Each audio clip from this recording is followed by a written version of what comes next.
अस्सलाम वालेकुम, मैं हूं तहमीना शेख। लाहौर के एक बैंकेट हॉल यानी कि शादी हॉल में वलीमे के फंक्शन में एक फीमेल वेटर के साथ इंतहाई घटिया तरीन सलूक, गंदा और गलीज वाकया और फिर उसकी तजलील बेतहाशा की गई। जब तमाम डिटेल्स आप सुनेंगे तो आपको भी गुस्सा इसी तरह से आएगा जैसा कि आप मेरे चेहरे पर देख रहे हैं। हवस के पुजारी बाहर काम करती लड़की को अपनी प्रॉपर्टी समझते हैं। ये लड़की न जाने अपने घर के अखराजात को, अपनी मजबूरियों को सामने रखते हुए इस जगह पर आकर नौकरी कर रही है, और वहां भी हवस के पुजारी उसको नौकरी नहीं करने देते, उसको इज्जत से नहीं रहने देते, बल्कि अपनी गंदी पटरी पर चढ़ाना चाहते हैं। और चढ़ाते चढ़ाते लड़की मान गई तो गुड, ना मानी तो मर्दानगी दिखाने लगते हैं। ये वीडियो खसूसी तौर पर उन लड़कियों के लिए है जो घर से बाहर निकलती हैं जॉब करने के लिए, और ड्यूरिंग जॉब, नौकरी के दौरान, जिंदगी में कभी अल्लाह ना करे अगर ऐसी सिचुएशन आ जाती है, फिर आप में उसको हैंडल कैसे करते हैं, ये बहुत जरूरी है। केस है हमारा आज का लाहौर का, और लाहौर का इलाका कहना, जहां पर ये वकूआ पेश आया। घर के सरबरा का नाम है मोहम्मद सलीम साहब, और मोहम्मद सलीम साहब की एक अकलौती बेटी है जिसका नाम है रिमशा, जो बाप की बहुत लाडली है, बहुत प्यारी है। 25 साल इस टाइम रिमशा की एज है, और रिमशा अनमैरिड है। सलीम साहब को शुगर हुई, बढ़ते बढ़ते बढ़ते बढ़ते इस टाइम सिचुएशन डायलिसिस तक आ गई है। जिस शख्स के डायलिसिस होते हैं वो बस सांसें पूरी कर रहे हैं, उससे कुछ नहीं होता, ना वो काम कर सकता है, सेहत इजाजत नहीं देती, लेकिन मुंह और पेट रोटी मांगता है आखिरी सांस तक। तो अब घर के अखराजात कैसे पूरे हों? घर के अखराजात ऐसे पूरे होते थे, कभी कोई ताया, कभी कोई चचा, कभी कोई दूर का रिश्तेदार कुछ ना कुछ मदद करता है जिससे इनके घर के अखराजात मैनेज हो रहे हैं। लेकिन आखिर कब तक, कोई कब तक आपको देता है, और किसी के देने से गुजारा नहीं होता। अल्लाह ही दे तो पूरी पड़ती है, ये तो हम सुनते आ रहे हैं। तो इनके यहाँ भी कुछ ऐसी ही सिचुएशन है। रिमशा बड़ी समझदार और बड़ी ज़हीन लड़की है। अब रिमशा देखती है कि मेरा बाप बिस्तर पे पड़ा है, घर के अखराजात को मैनेज करना एक पहाड़ बना हुआ है। थोड़ी सी इंसल्ट भी फील करती है जब कोई ना कोई पैसे देता है, तो इसने सोचा कि मैं खुद जॉब करती हूँ और जो मेरी तनख्वाह आएगी उससे घर के मामलात भी मैनेज हो जाएंगे, और अब्बू को डायलिसिस में भी अब्बू की मदद हो जाया करेगी। तो जनाब जॉब की तलाश में शादी हॉल गई, जॉब की तलाश में फार्मास्यूटिकल कंपनी गई, जॉब की तलाश में एक बेहतरीन बेकरी पर गई, और बहुत सी ऐसी जगह जहां इसने समझा कि मैं इंटरव्यू देती हूँ शायद कुछ बन जाए। तो जनाब हर जगह अप्लाई करके आई अल्लाह की आस पे, और फिर कुछ दिनों के बाद अल्हम्दुलिल्लाह शादी हॉल से जॉब की कॉल आ गई। जब ये उस कॉल पर गई तो इसकी नौकरी पक्की हो गई। अब ये शादी हॉल था, कहना का इलाका है सुए असल, वहां पर ये बैंकेट हॉल है, नौकरी लगी है वेट्रेस की। अमूमी तौर पर हम ये देखते हैं कि वेटर जो होते हैं वो लड़के होते हैं, लेकिन ये जो शादी हॉल है यहाँ पर उन्होंने फीमेल वेटर्स भी रखनी थी। तो फिर रिमशा का नाम हुआ फाइनल, तनख्वाह सेट हुई और नौकरी का आगाज हो गया। अब मैं आ रही हूँ वकूआ की तरफ। वकूआ है 22 जून का, इतवार का दिन है। इस बैंक्वेट हॉल में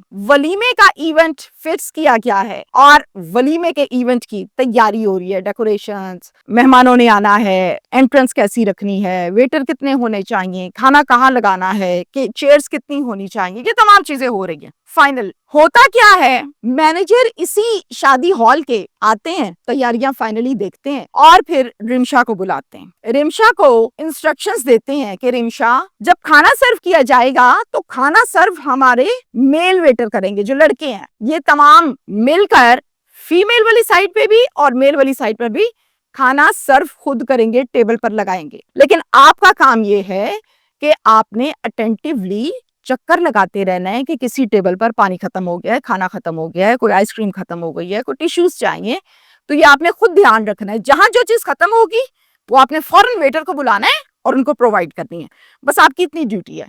आपने अपने हाथ से खाना टेबल पर नहीं लगाना। जी सर ठीक है, ओके डन, काम का आगाज हो गया। अब ये मैनेजर का बहुत अच्छा स्टेप है, बहुत अच्छा स्टेप है। हमारे यहाँ अमूमी तौर पर, मैं बैंकेट हॉल की क्या बात करूं, हमारे यहाँ जहाज में नहीं छोड़ते लड़की को। जब वो पूछने जाती है आपने जूस लेना है, बियर लेनी है, कोल्ड ड्रिंक लेनी है, खाना लेना है, उसको नहीं बख्शते बड़े बड़े बिजनेसमैन। तो ये तो फिर एक शादी हॉल है। होता क्या है, मैनेजर साहब चूंकि मुआशरे को समझते हैं, इन्होंने कहा कि अगर रिमशा अपने हाथ से टेबल पर खाने का बाउल रखेगी, रोटी सर्व करेगी, चावल सर्व करेगी, तो वहां पर बैठे आदमी इसको जीने नहीं देंगे, बार बार बुलाएंगे, ये दे दो, वो दे दो, वो दे दो, वो दे दो, तो मसला खराब हो जाएगा। ये डायरेक्टली सर्व नहीं करेगी, ये सिर्फ वहां पर खड़े होके मैनेज करेगी, किसी को कुछ चाहिए तो देगी। उन्होंने तो एक अच्छा स्टेप लिया और रिमशा ने भी बहुत अच्छा स्टेप लिया कि ठीक है, ओके सर, मैं ऐसा ही करूंगी। अब क्या होता है, मेहमानों का आगाज हो जाता है, मेहमान एक एक दो दो दो दो करके आने लगते हैं। अब कुछ मेहमान आ चुके होते हैं, रात के 8 बज चुके हैं और 8 बजे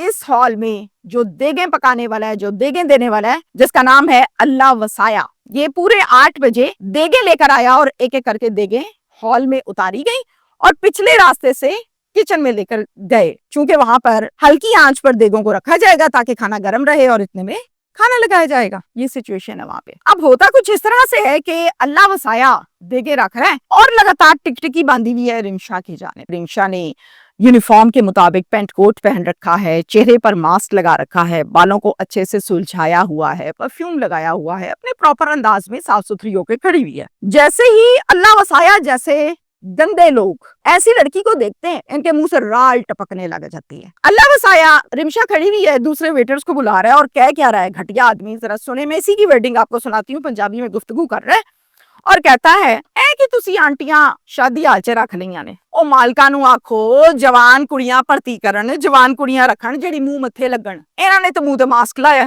ਕੀ ਫਾਇਦਾ ਹੋਇਆ ਕੁੜੀਆਂ ਰੱਖਣ ਦਾ, ਨਾਲੇ ਇਹ ਤੇ ਕੁੜੀ ਹੈ ਵੀ ਨਹੀਂ ਹੈ ਤੇ ਆਂਟੀ ਹੈ। ਮਾਲਕਾਂ ਨੂੰ ਆਖੋ ਮਾਸਕ ਲਵਾਣ ਇਹਦਾ ताकि इन्हें पता लगे काम किवें करना है, और पता तो लगे कुड़ी है कि आंटी है।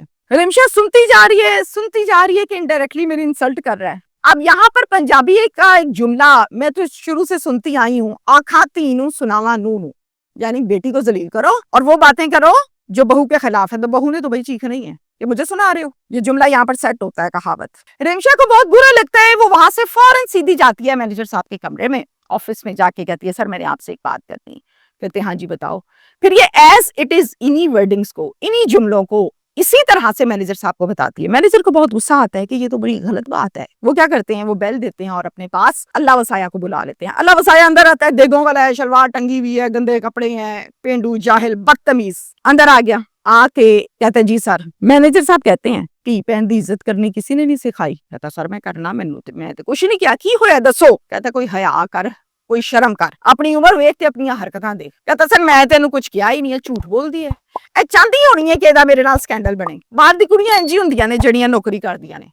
घटिया आदमी है, शर्मिंदा होने की बजाय अपने आप को प्रोटेक्ट करने के लिए एक और गंदा इल्जाम। इस पर फिर मैनेजर साहब ने अपने अंदाज में और इसके अंदाज में इसकी खूब ट्यूनिंग की और ये कहा कि मैनू बच्चा ना बना, ना मैं बच्चा, मैनू सारी समझ आ रही है कि तू ओदी तजलील कर रही है, तो आज तो बाद मैं तेरे मुंहों एक लफ्ज ना सुना। असी रखे है, साडा हॉल है, तू कौन है गल्लां करन वाला। इंसल्ट हुई, समझाया गया, सब कुछ करने के बाद देगों वाला आ गया बाहर आके क्या करता है, सीधा रिमशा के पास जाता है। अब बंदा पूछे तू उधर चाचा लगता है भाई, तू उसके पास क्या करने गया, वो भी मुलाजिम तू भी मुलाजिम, तू ठेकेदार क्यों बन रहा है। रिमशा के पास गया और जाके कहता है तेरी इन्नी जरूरत हो गई, तू मेरी शिकायत लाती जाके, तेन जुमा 4 दिन होए ने, असी ते सालां तो इत्थे नौकरी करदे पए ने, नाले कुड़िए तेरी शक्ल है इस काबिल के तेनू गल्लां कीतियां जान। बंदा अपना मुंह ते वेखे, फिर बंदा सोचे कि मैनू किन्ने गल करनी। ये अंदाज है इस आदमी का घटिया गुफ्तगू करने का। मेरे से फजूल किस्म की गुफ्तगू आप ना करें, ना मैं आपके मुंह लग रही हूँ। आप जैसे ठरकी अंकल, मुझे समझ आ गई है कि वो यही हरकतें करते हैं। अगर तो आपके साथ में ही करना शुरू कर दूं तो फिर मैं ठीक हूँ, अगर मैंने जवाब दे दिया तो मैं बहुत बुरी हूँ। तो मैंने आपकी इस किस्म की फजूल गुफ्तगू बिल्कुल बर्दाश्त नहीं करनी। आपका बनता ही नहीं है कि आप मेरे पास आए। आपको शर्म नहीं आती? अल्लाह ने मुझे भी वैसे ही बनाया जैसा आपके घर की औरतों को बनाया। अब औरतों में बेटी, बीवी, बहन सब आ जाते हैं। ये बात सुनने की देर थी कि अल्लाह वसाया आपे से बाहर हो गया क्योंकि आईना दिखा दिया गया। ये बात बिल्कुल गलत नहीं है। अल्लाह ने औरत की तख्लीक एक ही तरह की है। को मोटी पतली जरूर हो सकती है, तख्लीक एक ही है औरतों की। मेरी बात आपको यकीनन तख्लीक की समझ आ रही है। होता क्या है, कहता है तेरी इन्नी जुर्रत कि तू मेरे घर दी औरतां दा नाम लिया, दे थप्पड़ पे थप्पड़, थप्पड़ पे थप्पड़, ठुड्डे बुक्के गालियां, बाजू खींच रहा है, बाल खींच रहा है, कपड़े खींच रहा है, मारता रहा। जब 1-2 चीखें निकली रिमशा की तो वहां पर मौजूद स्टाफ फौरन से आया, रिमशा को बचाया, साइड पर किया اور یہ جو اللہ وسایا یہ اس ٹائم آپے سے باہر ہوا اور گالیوں پہ گالیاں دیے جا رہا ہے, پاگل ہو گیا. جیسے ہی رمشا سائٹ پر ہوتی ہے موبائل لے کر 15 پر کال کرتی ہے اور کال کر کے بتاتی ہے کہ میں اس شادی ہال میں ہوں, میرے ساتھ یہ ہوا ہے, مجھے مارا گیا. سوئے اصل ایک چوکی ہے کہنا کی جو اس شادی ہال کے بالکل قریب ہے, وہاں کی نفری فوراً موقع پر پہنچتی ہے. چونکہ مہمان بھی کچھ آ چکے ہیں, کھانا بھی آ چکا ہے, کھانا بھی لگنا ہے اور یہ کمرشل جگہ ہے, شادی کا فنکشن چل رہا ہے ولیمے کا, تو یہاں پر مزید تماشا تو نہیں کرنا. انہوں نے فوراً سے ماحول کو نارمل کیا, رمشا کو لیا ہاسپٹل شفٹ کیا اور اس کو وہاں پر فرسٹ ایڈ ٹریٹمنٹ دیا گیا. اب ہاسپٹل والوں نے ٹریٹمنٹ کے بعد رمشا سے کہا کہ اب آپ ٹھیک ہے, آپ جا سکتی ہے. رمشا وہاں سے سیدھی آئی کہنا سوئے اصل چوکی, مقدمہ درج کروایا اور مدعیہ بنی رمشا خود. 24 گھنٹوں کے اندر اندر اس دیگوں والے کو پولیس نے گرفتار کیا اور لا کے کھڑا کر دیا سلاخوں کے پیچھے.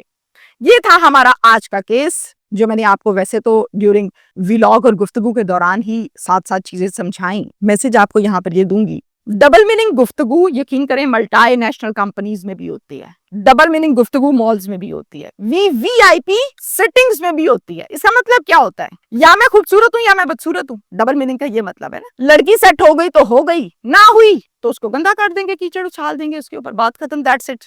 ڈبل میننگ کا مطلب ہوتا ہے آفر کرانا انڈائریکٹلی, قبول کریں یا نہ کریں. رمشا نے قبول نہیں کی, اس نے آگے سے شٹ اپ کال دی.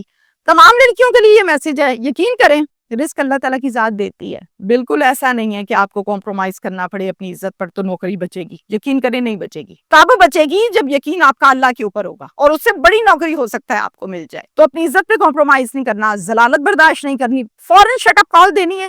شٹ اپ کال دی, بندہ پکڑوایا اور اسی ہال میں اب بھی جاب کر رہی ہے. اللہ نے عزت دی اس کو. تو ہمیشہ اصول کی بات پہ ڈٹ جانا ہے. کوئی آفر کرا رہا ہے تو شٹ اپ کال دینی ہے, اگر قبول کرنی ہے تو وہ پھر آپ کی اپنی مرضی ہے. بلیک میل ہو کے جاب نہیں ہوتی, اور کبھی مرد سے تو بلیک میل ہونا ہی نہیں چاہیے. خصوصی طور پر یہ ڈبل میننگ اور یہ گفتگو واہیاتی, یہ باتیں انتہائی غلط ہیں. تمام ٹھرکی انکل, اور میں تو انکل بھی نہیں, میں کہتی ہوں ٹھرکی بابے, بابے ہی ٹھرکی ہوتے. جوان لڑکے یقین کریں اس طرح سے نہیں کرتے جس طرح یہ بابے کرتے ہیں, ان کو شرم ہی آئی کوئی نہیں ہے. اصل میں عمر پوری گزاری ہے. ایک لڑکی کی عمر 25 سال ہے, تمہاری عمر 40-45 سال ہے. اب تمہیں زیادہ پتہ ہے تم نے کس کو کیسے قابو کرنا ہے, کیونکہ تم ایکسپیرینسڈ ہو. تم ہمیشہ کونے, کچھ گلی کے کونے, ٹھرکی واہیات لوگوں میں بیٹھے ہو, تم نے وہی سیکھا ہے, تم نے وہی کرنا ہے, تم وہی کر رہے ہو. لیکن بہت اچھی بات ہے کہ رمشا جیسی لڑکیاں تم لوگوں کو ٹکرتی ہیں تاکہ تم لوگوں کی طبیعت سیٹ رہے. Thank you so much.